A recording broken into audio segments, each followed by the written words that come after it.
Start. नमस्कार दोस्तों, आप सभी का स्वागत है देवेंद्र क्लासेस यूट्यूब चैनल में। उम्मीद है कि मस्त और स्वस्थ होंगे, सर्दी से बचे रहिए और उत्तर प्रदेश के पुलिस की तैयारी करते रहिए पूरी ईमानदारी और पारदर्शिता के साथ। आज का हमारा टॉपिक उत्तर प्रदेश का ही है, लेकिन उत्तर प्रदेश में हम यूपी स्पेशल करंट अफेयर्स के क्वेश्चंस की चर्चा करेंगे आपके सामने। तो जो करंट अफेयर्स के प्रश्न हैं वो भारत से तो आएंगे ही, पूछे जाएंगे आपको इंडिया लेवल के, राष्ट्रीय स्तर के, लेकिन उत्तर प्रदेश स्तर के भी करंट अफेयर्स के क्वेश्चंस आपसे पूछे जाएंगे। तो अंत तक क्लास में मेरे साथ बने रहेंगे और वीडियो को गुरुजी ज़्यादा से ज़्यादा शेयर करेंगे। और आपसे अनुरोध है, आप भी मोबाइल निकाल करके चलाएं अपने मोबाइल में वीडियो को। तो देखते हैं प्रश्नों को। वैसे देखो, तीसरी क्लास है, जो फुल टोटल मिला के 2 स्पेशल क्लास में डाल चुका हूँ, उन दोनों क्लासों को आप पढ़ लीजिएगा पहले। उसके अलावा करंट अफेयर्स की जो घटनाएं हैं, अभी हाल ही में जो घटी हुई घटनाएं हैं करंट अफेयर्स की, उन घटनाओं के बारे में चर्चा करते हैं इस क्लास में। ठीक है, तो देखिए पहला पॉइंट है 17 दिसंबर से लेकर 31 दिसंबर 2023 तक कौन सा शहर है जी, कौन सा जिला है? वाराणसी। वाराणसी में एक आयोजन हो रहा है जो कि प्रधानमंत्री मोदी जी के द्वारा शुरू किया गया है जी। विगत वर्ष में भी हुआ था और इस वर्ष भी दिसंबर का महीने में कब तक होना है? 31 दिसंबर 2023 तक। काशी और दूसरा नाम है इसमें तमिल। तमिल से मतलब तमिलनाडु और काशी से मतलब वाराणसी की बात हो रही है, या उत्तर भारत की। तो दोनों क्षेत्रों की संस्कृति के संगम के लिए ये कार्यक्रम शुरू किया गया है। दक्षिण भारत को उत्तर भारत की संस्कृति से जोड़ने के लिए और उत्तर भारत को दक्षिण भारत के कल्चर से जोड़ने के लिए ये कार्यक्रम शुरू किया गया विगत वर्ष से। ठीक है, तो दूसरा आयोजन है, इसका पूरा नाम है काशी तमिल संगमम का आयोजन। मैंने लिख दिया, हुआ है, वैसे हो रहा है अभी तो, क्योंकि 31 दिसंबर तक ये चलना है। नंबर 1। दूसरा, वैश्विक साहित्य को लेकर के ये महोत्सव हुआ है, कल्चर को लेकर के ये महोत्सव हुआ है विश्व के स्तर का। वैश्विक साहित्य महोत्सव 2023 में उत्तर प्रदेश के कौन से जिले में आयोजित हुआ है? ये नोएडा में आयोजित हुआ है। ठीक है, ये करंट अफेयर्स के इंपॉर्टेंट पॉइंट है, एक एक नोट करते चलना और क्लास को ज़्यादा से ज़्यादा शेयर करें अपने मित्रों और दोस्तों के साथ, क्योंकि उत्तर प्रदेश जो पुलिस भर्ती परीक्षा है उसमें करंट अफेयर्स का बहुत महत्वपूर्ण रोल है भाई साहब, बहुत इंपॉर्टेंट रोल है। ठीक है सर, तो जितने प्रश्न के स्टैटिक जीके या ज्योग्राफी या हिस्ट्री से या इकोनॉमी से आएंगे, उतने प्रश्न आप समझ लो हो सकता है कि करंट अफेयर्स से पूछ लिए जाएं, उत्तर प्रदेश की करंट अथवा इंडिया की करंट अफेयर्स की घटना है। तो नोएडा, और नोएडा को किस नाम से और जाना जाता है? गौतम बुद्ध नगर के नाम से भी जाना जाता है। इसे आईटी का हब भी कहते हैं भारत में माफ कीजिए, उत्तर प्रदेश में। यूपी में आईटी का हब भी बोलते हैं नोएडा को, है ना। नॉलेज पार्क भी स्थित है नोएडा के अंदर। नॉलेज पार्क का मतलब है बहुत सारी जो टॉप यूनिवर्सिटीज हैं वो नॉलेज पार्क में स्थित है, नोएडा के ग्रेटर नोएडा वाले हिस्से में स्थित है। ठीक है, इस पॉइंट को नोट कर लेना। जैसे सिलिकॉन वैली के तौर पे बंगलौर को हम जानते हैं, भारत की सिलिकॉन वैली कौन सी है? बंगलौर। ऐसे ही उत्तर प्रदेश में यदि सिलिकॉन वैली के रूप में हम पढ़ सकते हैं तो ग्रेटर नोएडा को हम पढ़ सकते हैं। ठीक है, नोट कर लेना। अगला है भारत का पहला, ये ध्यान देना, भारत का पहला है ये, यूपी का तो पॉइंट है, भारत का पहला नौसेना संग्रहालय कहाँ पे खोला गया है, कहाँ पे स्थापित किया गया है? लखनऊ में स्थापित किया गया है अभी नवंबर 2023 में। ठीक है, कहाँ पे? दिसंबर 2023 के करंट अफेयर्स के पॉइंट है ये, लखनऊ में स्थापित किया गया है। भारत का पहला है ये, नेवी को समर्पित है, इंडियन नेवी को, म्यूजियम। ठीक है, यूपी की राजधानी लखनऊ में स्थापित किया गया है। अगला पॉइंट है श्री अन्न महोत्सव। श्री अन्न आप जानते हैं, मोटे अनाज को क्या नाम दे दिया गया है? श्री अन्न नाम दे दिया है सरकार ने। जो मोटे अनाज की फसलें होती हैं उसी को क्या नाम दे दिया है? श्री अन्न, मोटे अनाज की फसलों को। ठीक है, ये नया नाम श्री अन्न हो गया है। और जो भी प्रश्न पूछ लिया गया है विगत वर्षों के, अगर परीक्षाओं को देखें तो मोटे अनाज को क्या नया नाम दिया गया है तो वो भी पूछ लिया गया है। तो श्री अन्न महोत्सव का जो आयोजन हुआ वो कहाँ पे हुआ? लखनऊ में आयोजित हुआ था 2023 नवंबर के महीने में। ठीक है, कहाँ पे? लखनऊ में। मोटे फसलों की बात करें, जैसे ज्वार है, बाजरा है ना, जौ की फसल है, मक्का की फसल है, ये फसल किस में है? श्री अन्न के अंतर्गत है अथवा मोटे अनाज के अंतर्गत है। ठीक है, 2023 का अंतर्राष्ट्रीय वर्ष भी घोषित किया गया था, बाजरा का वर्ष था, अथवा मोटे अनाज का वर्ष, अथवा श्री अन्न का वर्ष बोल सकते हैं। श्री अन्न नया नाम है, इसे ब्रैकेट में लिख लीजिएगा। ठीक है, तो ये महोत्सव कहाँ पे हुआ? उत्तर प्रदेश की राजधानी लखनऊ में। 2022-23 के अभी डेटा आया, उस डेटे में ये आया भैया कि सबसे ज्यादा दूध का उत्पादन 2022 और 23 के आंकड़ों के अनुसार सबसे ज्यादा दूध का उत्पादन कौन सा राज्य कर रहा है सर? उत्तर प्रदेश कर रहा है। कुल भारत के 15% दूध का उत्पादन 15.72 मिल्क प्रोडक्शन उत्तर प्रदेश कर रहा है। ठीक है, दूसरे स्थान पर है राजस्थान दूध उत्पादन में, और तीसरे स्थान पर है मध्य प्रदेश। पहला उत्तर प्रदेश, राजस्थान और एमपी भारत में सबसे ज्यादा दुग्ध उत्पादक देश हैं। ठीक, माफ कीजिए, राज्य है। ठीक है, देश नहीं, राज्य भारत में। अगला प्रश्न है हॉट कुक्ड फूड योजना। कुक्ड मतलब पकाना होता है। ठीक है, हॉट मतलब गर्म, गर्म पका हुआ भोजन। ये एक योजना शुरू की है इस नाम से, हॉट कुक्ड फूड योजना। कहां से शुरू करी है? अयोध्या से इस योजना को शुरू किया गया। किसके द्वारा? माननीय मुख्यमंत्री योगी जी के द्वारा शुरू किया गया। इसको 3 से 6 वर्ष के बच्चों को गर्म खाना दिया जाएगा, गर्म खाना परोसा जाएगा, खाने के लिए उपलब्ध कराया जाएगा। इसी योजना का नाम रखा है हॉट कुक्ड फूड योजना। ठीक है सर, अगले मुद्दे पर चलते हैं। उत्तर प्रदेश का पहला सोलर एक्सप्रेस वे, सौर ऊर्जा से संबंधित जो एक्सप्रेस वे होगा उत्तर प्रदेश का पहला, वो बुंदेलखंड को सरकार ने अनाउंसमेंट किया है, घोषणा किया है कि जो बुंदेलखंड एक्सप्रेस वे होगा उस पर पूरी जो व्यवस्था स्थापित की जाएगी वो सोलर लाइट की व्यवस्था स्थापित की जाएगी, अथवा सोलर पैनल से संबंधित जो लाइट्स वगैरह होंगी वो पूरे एक्सप्रेस वे पे स्थापित की जाएंगी, है ना। तो पहला एक्सप्रेस वे होगा जिसे सोलर एक्सप्रेस वे नाम दिया गया, नाम है बुंदेलखंड एक्सप्रेस वे, उत्तर प्रदेश का पहला होगा जी। ठीक है, और भारत का उत्तर प्रदेश एकमात्र ऐसा राज्य है जिसमें सबसे ज्यादा एक्सप्रेस वे भी हैं और सबसे ज्यादा अंतर्राष्ट्रीय हवाई अड्डों वाला भी है। ये पॉइंट भी नोट कर लेना, उत्तर प्रदेश। ठीक है, भारत का पहला सेंटर ऑफ एक्सीलेंस, ये भी मोस्ट इंपॉर्टेंट है, इसे नोट कर लेना। Centre of excellence Uttar Pradesh के सहारनपुर में इसकी नींव रखी गई 5 दिसंबर 2023 को सीएम साहब के द्वारा, मुख्यमंत्री जी के द्वारा। भारत का पहला है सांस्कृतिक कल्चर प्रोग्रामों को स्थापित करने के लिए, समन्वय के लिए इस सेंटर को स्थापित किया गया है। कहां पे स्थापित किया गया है? उत्तर प्रदेश के सबसे उत्तरी जिले में। सबसे उत्तर का जिला कौन सा उत्तर प्रदेश का? सहारनपुर है, और सबसे उत्तरी जिला जहां पर सबसे पहले यमुना जी प्रवेश करती हैं। और मां शाकंभरी देवी का मेला भी सहारनपुर में लगता है, और सहारनपुर को नक्काशियों का शहर भी कहा जाता है। ठीक है, इस पॉइंट को नोट कर लेना। और पेपर टेक्नोलॉजी संस्थान भी उत्तर प्रदेश के सहारनपुर जिले में स्थित है। ये बहुत सारे पॉइंट्स हैं जो कि पूछे जाते हैं। और उत्तर प्रदेश में सबसे ज्यादा संतरे की जो खेती होती है, फसल उत्पादन होता है संतरे का, वो सबसे ज्यादा कहां पे होती है? सहारनपुर के अंतर्गत होता है। ठीक है, ऑरेंज का भी, इस पॉइंट को भी आप नोट कर लीजिएगा। तो सेंटर ऑफ एक्सीलेंस ये आपका करंट अफेयर्स का पॉइंट रहा। तो कहां पे नींव रखी गई इसकी? सहारनपुर में नींव इसकी रखी गई है। ठीक है, अगले पॉइंट में चलते हैं। जल जीवन मिशन चल रहा है 2019 से, जो भारत सरकार की एक योजना है बहुत बड़ी। इसके तहत उत्तर प्रदेश भारत का सबसे ज्यादा कनेक्शन देने वाला राज्य बन गया है। जल जीवन मिशन के तहत उत्तर प्रदेश भारत का पहला राज्य बन गया है जिसने सबसे ज्यादा पानी के कनेक्शंस दिए हैं अपने शहरों में अथवा गांवों में, पहला राज्य बन गया है। आगे बात करते हैं मिशन महिला सारथी। ये एक योजना सरकार की है, क्या नाम है इसका? मिशन महिला, महिलाओं से रिलेटेड है। सारथी का शुभारंभ योगी जी के द्वारा कहां पे किया गया? अयोध्या में किया गया। महिलाओं से संबंधित, महिलाओं की देखभाल से सुरक्षा को लेकर के इस कार्यक्रम को मुख्यमंत्री जी ने शुरू किया, महिला सारथी। ठीक है, अगला पॉइंट है नवंबर 2023 में 22 लाख द्वीप जलाकर गिनीज ऑफ वर्ल्ड रिकॉर्ड में नाम दर्ज कराया। 22 लाख दीप जलाकर, कहां पे दीप जलाए गए? दिवाली के अवसर पर दीप जलाए गए। 22 लाख दीप जलाए गए, अयोध्या में जलाए गए। और अयोध्या के जो अयोध्या में सरयू जी बहती हैं उस नदी के तट पर द्वीप जलाए गए। तो 22 लाख जलाए गए थे इस दिवाली को।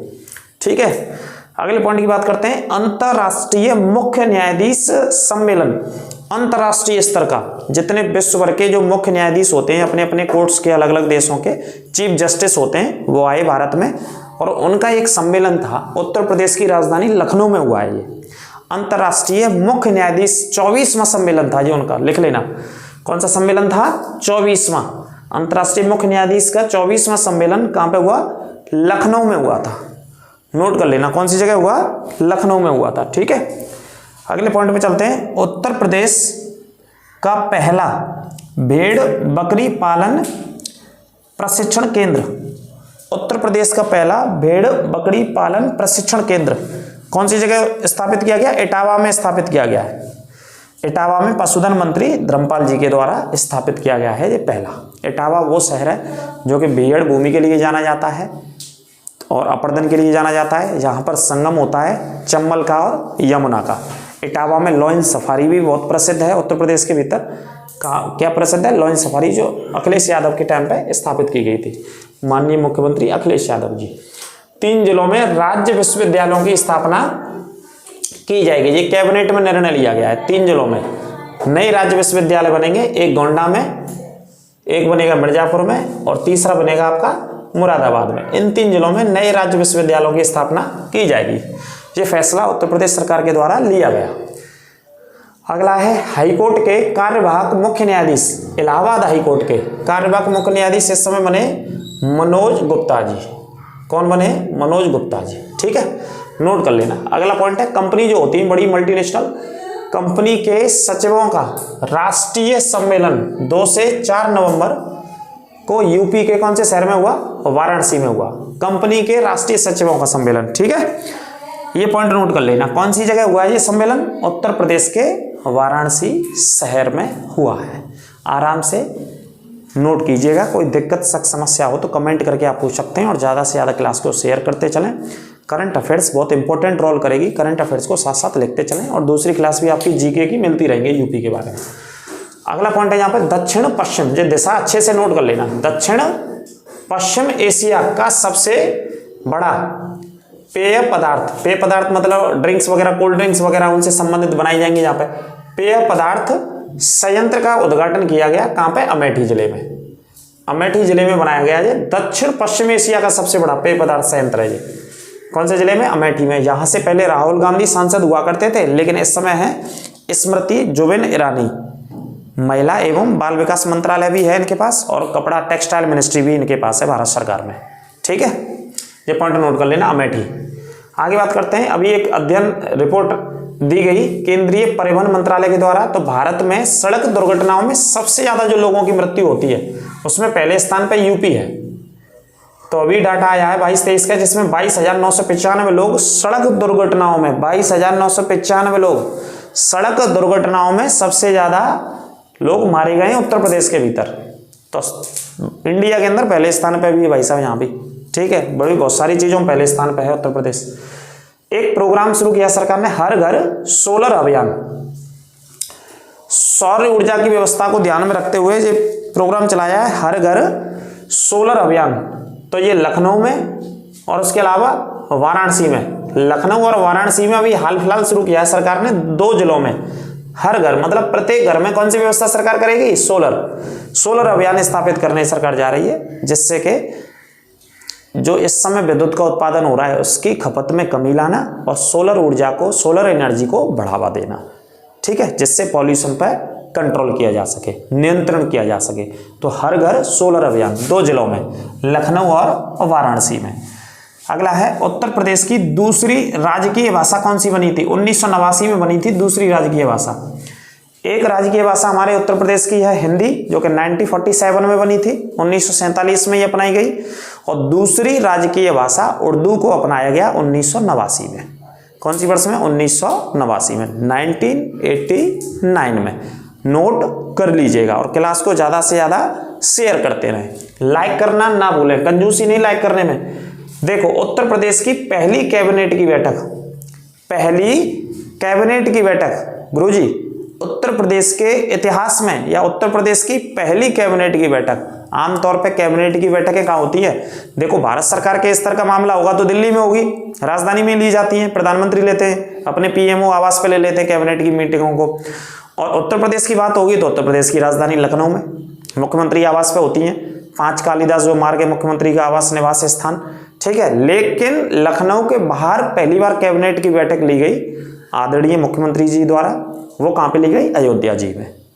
कहाँ पे ली गई सर? अयोध्या जी में। ठीक है, तो नोट कर लेना, मोस्ट इंपोर्टेंट बैठक। तो पहली बार कैबिनेट की बैठक लखनऊ के बाहर हुई है और लखनऊ के बाहर कहाँ पे हुई है? अयोध्या जी में हुई है। इसे नोट कर लीजिएगा।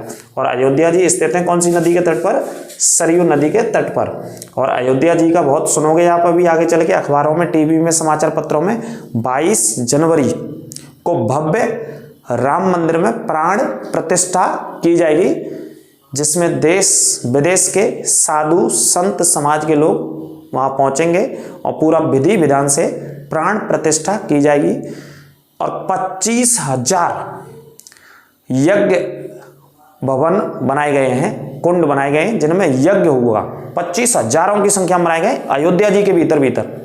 तो बहुत बड़े लेवल पे होगा ये प्रोग्राम, ठीक है। 22 जनवरी 2024 को राम मंदिर का उद्घाटन होने जा रहा है। ऐसे भी ये डेट बड़ी इंपॉर्टेंट रहेगी आने वाले एग्जाम्स में, ये तारीख भी इंपॉर्टेंट रहेगी, आप नोट कर लेना। कब उद्घाटन होना है? 22 जनवरी 2024 को। हालांकि मंदिर अभी संपूर्ण बन के तैयार नहीं हुआ है, लेकिन गर्भगृह बना दिया गया है जहां पर प्राण प्रतिष्ठा होनी है भगवान श्री राम की, मर्यादा पुरुषोत्तम भगवान श्री राम, ठीक है। नोट कर लेना इस बात को।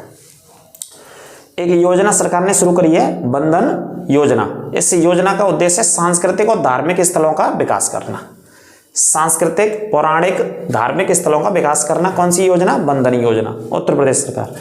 अगला पॉइंट है मथुरा में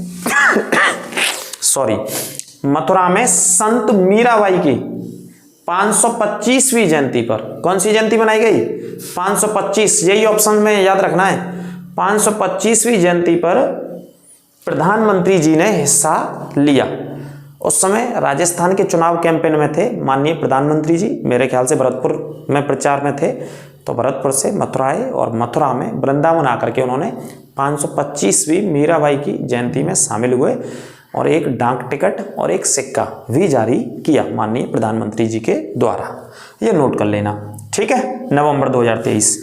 अगले पॉइंट पे चलेंगे। भारत का पहला एयरक्राफ्ट मरम्मत केंद्र, जो एयरक्राफ्ट होते हैं ना, जो जहाज होते हैं हमारी सेना के, एयरफोर्स वगैरह के पास, उनका मरम्मत केंद्र स्थापित किया गया है। ये भारत का पहला है। तो कहाँ पे स्थापित किया गया? अलीगढ़ में। अलीगढ़ का नाम हरिगढ़ होगा, लेकिन अभी हरिगढ़ हुआ नहीं है, लेकिन चर्चाओं में है। तो पहला एयरक्राफ्ट मरम्मत केंद्र स्थापित किया गया है। कहाँ पे स्थापित किया गया है? अलीगढ़ में स्थापित किया गया है, ठीक है। ये पॉइंट नोट कर लेना। और अलीगढ़ में ब्रिटिश सरकार ने सबसे पहले उत्तर प्रदेश की सबसे पुरानी विद्युत परियोजना भी लगाई थी, जिसका नाम हरदुआगंज के नाम से बहुत फेमस है अलीगढ़ में। जब भारत छोड़ो आंदोलन चल रहा था 1942 में, उसी समय ये विद्युत परियोजना स्थापित की गई थी, जो कि उत्तर प्रदेश की सबसे पुरानी जल विद्युत परियोजना के तौर पे हम इसे पढ़ते हैं। और उत्तर प्रदेश का एकमात्र परमाणु संयंत्र बुलंदशहर के नरोरा में स्थित है, जिसकी स्थापना 1989 में की गई थी, जो कि गंगा नदी उसके समीप से होकर के बहती है। पूरे 75 जिलों में सिर्फ एक ही है। इस पॉइंट को भी याद रख लीजिएगा, अच्छे से नोट कर लेना, ठीक है। बुलंदशहर में एक इलाका पड़ता है, एक क्षेत्र पड़ता है जिसका नाम है नरोरा, और वहीं पे स्थित है जी, नरोरा नामक इलाके में, ठीक है। नोट कर लीजिएगा। अब देखिए उत्तर प्रदेश सरकार क्या बना रही है। उत्तर प्रदेश का पहला डाटा सेंटर या डेटा सेंटर कह सकते हैं, ये नोएडा में स्थापित किया जाएगा। उत्तर प्रदेश का पहला डेटा सेंटर कहां पे स्थापित किया जाएगा? नोएडा में। लगभग लागत होगी इसकी 5,000 करोड़ रुपए। बहुत पैसा सरकार इसमें इन्वेस्ट कर रही है। 5,000 करोड़ रुपए की लागत से यूपी का पहला डाटा सेंटर नोएडा में। डेटा मतलब टेक्नोलॉजी से संबंधित होगा, कम्युनिकेट से संबंधित होगा। जितने भी उत्तर प्रदेश सरकार के अलग अलग डिपार्टमेंट्स हैं, अलग अलग मंत्रालय हैं जो काम करते हैं, उनको कम्युनिकेट करने के लिए इस डाटा सेंटर को यहाँ पे स्थापित किया जा रहा है। और उत्तर प्रदेश की अथवा भारत की सबसे बड़ी फिल्म सिटी भी ग्रेटर नोएडा में ही स्थापित की जाएगी। और एशिया का चौथे नंबर का सबसे बड़ा अंतर्राष्ट्रीय हवाई अड्डा भी नोएडा के जेवर में स्थापित किया जा रहा है, जिसका अभी हाल फिलहाल जेवर नाम से जाना जा रहा है, जो कि पहला ग्रीनफील्ड अंतर्राष्ट्रीय हवाई अड्डा होगा। ग्रीनफील्ड से मतलब है पर्यावरण को ध्यान में रख करके इस अंतर्राष्ट्रीय हवाई अड्डे का निर्माण किया जा रहा है, ठीक है। ये भी पॉइंट नोट कर लेना। आगे बात करते हैं। देखिए सितंबर के महीने में राष्ट्रपति द्रौपदी मुर्मू जी के द्वारा नोएडा में एक कार्यक्रम अंतर्राष्ट्रीय व्यापार प्रदर्शनी का उद्घाटन कहां पे किया गया? ये भी नोएडा में किया गया। अंतर्राष्ट्रीय व्यापार, अंतर्राष्ट्रीय स्तर का ये बहुत बड़ा एक प्रदर्शनी लगा, एक मेला हुआ था, ऐसे समझ लीजिए। इसका उद्घाटन राष्ट्रपति जी के द्वारा किया गया नोएडा में 21 सितंबर 2023 को। नोट कर लीजिएगा, ठीक है। अगले भी बात करते हैं। उत्तर प्रदेश का तीसरा क्रिकेट स्टेडियम, एक क्रिकेट स्टेडियम कानपुर में है ऑलरेडी, ग्रीन पार्क के नाम से जाना जाता है। दूसरा लखनऊ में एकाना के नाम से, जो कि बस भगवान विष्णु का ही एक रूप में पढ़ा जाता है एकाना नाम को। हालांकि अटल बिहारी वाजपेयी जी के नाम पर नाम रख दिया है बीजेपी गवर्नमेंट ने। तीसरा अंतर्राष्ट्रीय क्रिकेट स्टेडियम उत्तर प्रदेश के वाराणसी शहर में बनाया जा रहा है, जिसकी नींव अभी विगत कुछ दिनों पहले आदरणीय प्रधानमंत्री श्री नरेंद्र मोदी जी के द्वारा रखी गई।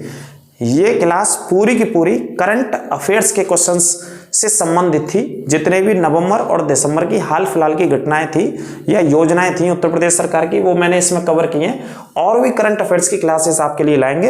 इसमें इंडिया के भी बहुत सारे पॉइंट हैं, यूपी के भी बहुत सारे पॉइंट हैं।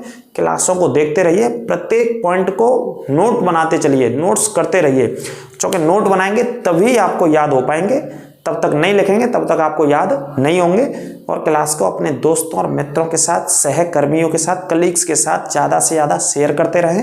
कोई शक, समस्या, दिक्कत यदि किसी प्रश्न में, किसी पॉइंट में आपको लगी हो तो कमेंट कर सकते हैं आप, उसका जवाब अगली क्लास में आपको दिया जाएगा। और आप अपने सुझाव दे सकते हैं, जिससे कि हम और हमारी टीम के सभी लोग और बेहतर से बेहतर कर सकें, आपको अच्छे से अच्छा कंटेंट देने के लिए। तो बिल्कुल फ्री ऑफ कॉस्ट कोर्स है हमारा जीएस का, हमारे चैनल पर, देवेंद्र क्लासेस यूट्यूब चैनल पर। तो अपना प्यार देते रहें, ज़्यादा से ज़्यादा शेयर करते रहें, सब्सक्राइब करते रहें और लाइक करना भी ना भूलें, क्योंकि लाइक करने में कोई समस्या आपको है नहीं और आपका पैसा भी खर्च नहीं हो रहा है। अगली क्लास में बहुत जल्दी आपसे मिलेंगे। अपना ख्याल रखिए, स्वस्थ रहिए। नमस्कार, राधे राधे।